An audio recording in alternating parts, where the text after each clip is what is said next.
দর্শক বন্ধুরা, বরাবরের মতো আজও মধ্যপ্রাচ্য ও আন্তর্জাতিক অঙ্গন থেকে একের পর এক গুরুত্বপূর্ণ আপডেট সামনে এসেছে। তাই সময় নষ্ট না করে চলুন প্রথমেই এক নজরে দেখে নেওয়া যাক আজকের সবচেয়ে বড় হেডলাইনগুলো। প্রথম খবর, ইরানি হামলায় আমেরিকার 17 জন সেনা নিহত এবং 400-র বেশি আহত। আমেরিকার সবচেয়ে বড় সংবাদপত্রের রিপোর্টে তোলপাড় গোটা বিশ্ব। বলা হচ্ছে পেন্টাগন মিথ্যে বলেছে, সত্যিটা লুকিয়ে রেখেছে। 2, সৌদি আরব এবং হুতিদের মধ্যে নতুন যুদ্ধ প্রায় নিশ্চিত। হুতিরা সৌদি আরবের উপর সামুদ্রিক অবরোধের ঘোষণা করেছে।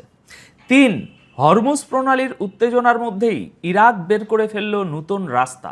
ইরানের বন্ধু ইরাক এবার হাত মেলালো এমন এক দেশের সাথে যারা কিনা একসময় তাদের শত্রু ছিল। আর ব্রিটেন পেয়ে গেছে তাদের নতুন প্রধানমন্ত্রী অ্যান্ডি বার্নহাম। গাজা নিয়ে তিনি একটা বড়সড় বয়ান দিয়েছেন। ব্রিটেন কি এবার ইসরায়েল থেকে সমর্থন সরিয়ে নেবে? সব আপনাদের জানাবো। শুরু করছি প্রথম খবর দিয়ে।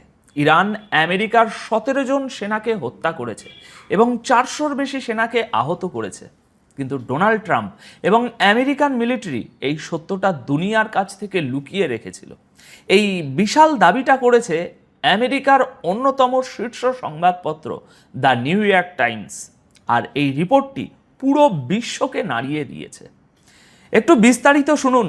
গতকাল 20 জুলাই সন্ধ্যায় নিউ ইয়র্ক টাইমস তাদের এক অনুসন্ধানী রিপোর্টে দাবি করেছে যে জর্ডানে ইরানের হামলায় আমেরিকার যতটা ক্ষতি হয়েছে তার একটা বড় অংশই পেন্টাগন দুনিয়ার কাছ থেকে গোপন করেছে। পত্রিকার মতে যে ইরানি হামলায় 2 জন মার্কিন সেনা নিহত এবং 1 জন নিখোঁজ হয়েছিল, তার আগেও ইরান জর্ডানে মার্কিন ঘাঁটিতে 3টে বড় হামলা চালিয়েছিল, কিন্তু সেই ক্ষয়ক্ষতির কথা কাউকে জানানো হয়নি। রিপোর্ট অনুযায়ী ওই 3 হামলায় ডজনখানেক মার্কিন সেনা আহত হয় এবং বেশ কিছু হেলিকপ্টারও ক্ষতিগ্রস্ত হয়। কিন্তু পেন্টাগন না এই হামলাগুলোর কথা উল্লেখ করেছে, না ক্ষয়ক্ষতির তথ্য পাবলিক করেছে। সেন্টকম তাদের বয়ানে শুধুমাত্র হরমুজ প্রণালী দিয়ে যাওয়া জাহাজগুলোর উপর ইরানি হামলার কথাই বলেছে, কিন্তু জর্ডানে মার্কিন ঘাঁটিতে হওয়া হামলাগুলোকে পুরোপুরি এড়িয়ে গেছে। মার্কিন সেনার যুক্তি শুনবেন। তাদের দাবি, আহত সেনাদের বিস্তারিত তথ্য দুনিয়াকে জানানোর কোনো বাধ্যবাধকতা তাদের নেই, বিশেষ করে যখন চিকিৎসা শেষে তারা ডিউটিতে ফিরে এসেছে। আমেরিকার আরেকজন অফিসার তো পত্রিকাকে এও বলেছেন যে পেন্টাগন যদি প্রতিটি ক্ষয়ক্ষতির কথা প্রকাশ করে দেয়, তবে ইরানের পক্ষে এটা বোঝা সহজ হয়ে যাবে যে তাদের মিসাইল এবং ড্রোনগুলো কোথায় সবচেয়ে বেশি আঘাত আনছে। এই কারণেই সেন্টকম নাকি প্রতিদিন রাতে ইরানে কতগুলো লক্ষ্যবস্তুতে হামলা চালাচ্ছে সেটাও জানানো বন্ধ করে দিয়েছে। তবে সবচেয়ে চমকে দেওয়ার মতো বিষয়টা এবার শুনুন। নিউ ইয়র্ক টাইমস লিখেছে 28 ফেব্রুয়ারি যুদ্ধ শুরু হওয়ার পর থেকে এ পর্যন্ত 17 জন মার্কিন সেনা নিহত হয়েছে এবং 400-র বেশি আহত হয়েছে। এটা একটা অনেক বড় সংখ্যা। আর এই সংখ্যাটা আজ পর্যন্ত আমেরিকান আর্মি বা ট্রাম্প কেউই প্রকাশ করেনি। রিপোর্টে আরও দাবি করা হচ্ছে ট্রাম্প প্রশাসন এটাও লুকিয়েছে যে এই যুদ্ধে আমেরিকার দামি দামি অস্ত্র কত দ্রুত শেষ হয়ে যাচ্ছে এবং ইরান কতটা সফলভাবে নিজেদের মিসাইল ক্ষমতা পুনরায় তৈরি করে নিয়েছে। এখন যদি এই রিপোর্ট সত্য হয়, তার মানে হলো যুদ্ধক্ষেত্রে আমেরিকার ঠিক কতটা ক্ষতি হয়েছে তার আসল চিত্রটা আজ পর্যন্ত দুনিয়ার সামনে লুকিয়ে রাখা হয়েছে। খবরের দুনিয়ায় এভাবেই খবর প্রকাশ করা হয় দর্শক বন্ধুরা। এবার আসি দ্বিতীয় খবরে। সৌদি আরব এবং ইয়েমেনের হুতিদের মধ্যে একটা নতুন যুদ্ধ এখন প্রায় নিশ্চিত। হুতিরা এমন একটা বড় ঘোষণা করে দিয়েছে যার পর আরব সাগর এবং লোহিত সাগরে একটা নতুন যুদ্ধের ফ্রন্ট খোলা এখন শুধু সময়ের অপেক্ষা। গতকাল 20 জুলাই বিকেল ঠিক 5:30টায় হুতিরা ঘোষণা করে যে তারা সৌদি আরবের বিরুদ্ধে তাৎক্ষণিক সমুদ্র অবরোধ জারি করেছে। হুতিদের সেনা মুখপাত্র ইয়াহিয়া সাইরির বয়ান সামনে এসেছে। তিনি বলেছেন, এই সিদ্ধান্ত নেওয়া হয়েছে অবরোধের বদলে অবরোধ এবং আগুনের বদলে আগুন নীতির ভিত্তিতে।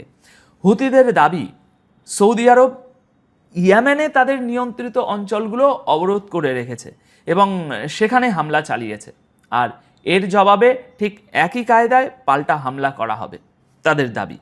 ইয়াহিয়া সারি জানিয়েছেন যে এখন থেকে সৌদি আরবের দিকে যাওয়া বা সেখান থেকে আসা যে কোনো জাহাজকে টার্গেট করা হবে, সেটা যে ধরনেরই জাহাজ হোক না কেন, কোনো কিছুই আর রেহাই পাবে না। এর পাশাপাশি দর্শক বন্ধুরা, হুতিরা সৌদি আরবকে সতর্ক করে বলেছে, সৌদি আরব যদি পরিস্থিতি আরও ঘোলাটে করার কোনো চেষ্টা করে তবে তার জবাব হবে আরও বড় এবং ভয়ানক। সুতরাং এর মানে বুঝছেন দর্শক বন্ধুরা, প্রায় 4 বছর পর আবারও সৌদি আরব এবং হুতিরা সামনাসামনি। এই সামুদ্রিক অবরোধ কার্যকর হলে মিডল ইস্টের যুদ্ধে এক নতুন মাত্রা যোগ হবে। হরমুজ প্রণালীর ঝামেলার কারণে সৌদি আরবের ওই দিকের বাণিজ্য এমনিতেই থমকে আছে, এবার এই জদ্দার দিকের বাণিজ্যও আটকে যাবে। এখন বাধ্য হয়ে সৌদি আরবকে হয় যুদ্ধে নামতে হবে, নয়তো চাপ দিয়ে যুদ্ধ থামাতে হবে। খুব জগা খিচুড়ি একটা পরিস্থিতি।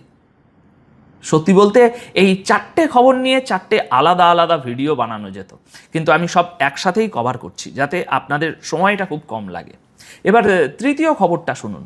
হরমুজ প্রণালীতে ইরান ও আমেরিকার সংঘাতের সুযোগ নিয়ে ইরানের বন্ধু ইরাক নিজেদের তেল বিক্রির একটা নতুন রাস্তা বের করে ফেলেছে।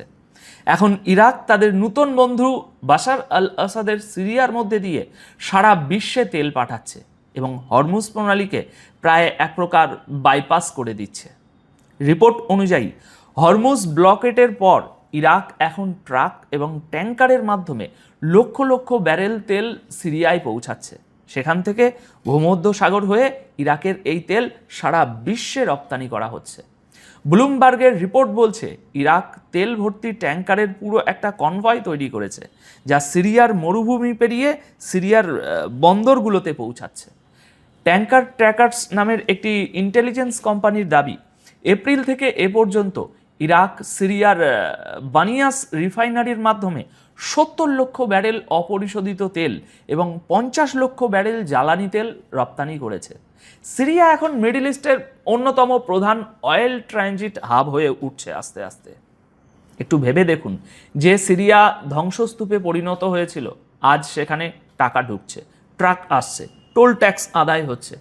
যদিও ট্রাকে করে তেল পাঠানোটা একটু ব্যয়বহুল, কিন্তু অন্তত ব্যবসা তো চলছে।